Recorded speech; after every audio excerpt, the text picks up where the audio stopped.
Imagine being only 6 years old when your life is suddenly seized by the state. You were standing in a crowded Roman square when the high priest points at you, declaring that you are no longer a daughter of your family, but a servant of the gods. From that moment, your identity is erased. You are no longer a person, you are a symbol. And in Rome, symbols are either worshipped or destroyed. For the citizens of Rome, the Vestal Virgins, the Virgo Vestales, were the living heartbeat of the empire. They were the only women in Rome permitted to own property, vote, and even influence the fates of emperors. But this unparalleled power came with a terrifying price. Today, we delve into the world of these sacred priestesses, exploring the rigid laws that governed their every breath and the horrific, bloodless ritual that awaited any woman who dared to break her vows. The process of becoming a Vestal was as chilling as it was solemn. Candidates had to be between 6 and 10 years old, free of physical blemish, and born to free Roman citizens.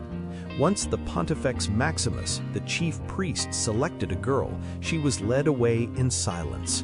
This wasn't always a moment of pride. Historical records suggest many families wept with dread, knowing their child was being transformed into the property of the state. For the next 30 years, her life was divided into 3 decades: 10 years of learning the rituals, 10 years of performing them, and 10 years of teaching the next generation. At the center of her life was the Atrium Vestae, a secluded palace next to the Temple of Vesta. Here she guarded the eternal flame. If that fire ever went out, it was seen as a sign that Rome itself would fall. While these women were honored with the best seats at the Colosseum, they lived in a sanctified cage. The most binding rule was the vow of chastity. For 30 years, a Vestal could not be touched by a man. Her purity was not just a personal choice, it was a matter of national security. But Rome's reverence was a thin veil for brutality. If the sacred fire was extinguished, the chief Vestal was not just scolded, she was taken into a dark room and scourged with rods by the high priest.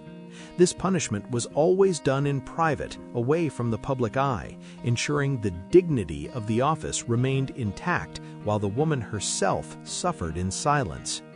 The most terrifying aspect of Roman justice was reserved for the crime of incestum, the breaking of the vow of chastity. Because a Vestal's body was sacred, Roman law forbade the shedding of her blood. They could not behead her, and they could not stone her. Instead, they invented a punishment far more psychological and permanent. They buried them alive. In 216 BCE, 2 Vestals, Opimaya and Floronia, were accused of this violation. The ritual was a macabre parody of a wedding.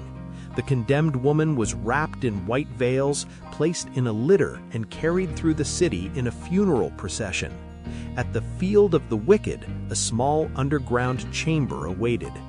Inside the tomb, the Romans placed a bed, a lamp, and a tiny amount of bread, water, and milk.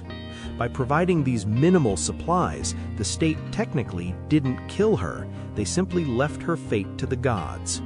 Once the woman descended the ladder, the entrance was sealed with earth. No one would ever hear her screams again. Her name was erased from history, and her existence was buried beneath the weight of the empire. The story of the Vestal Virgins reveals the dark side of a civilization that valued order and purity over human life. These women were the most powerful females in the ancient world, yet they were entirely disposable the moment they failed to meet an impossible standard. It makes us wonder, what does a society lose when it sacrifices the individual for the sake of a symbol? If you found this exploration of Roman history fascinating, please let us know your thoughts in the comments. What other ancient rituals should we uncover next? Don't forget to subscribe to follow our journey through the shadows of the past.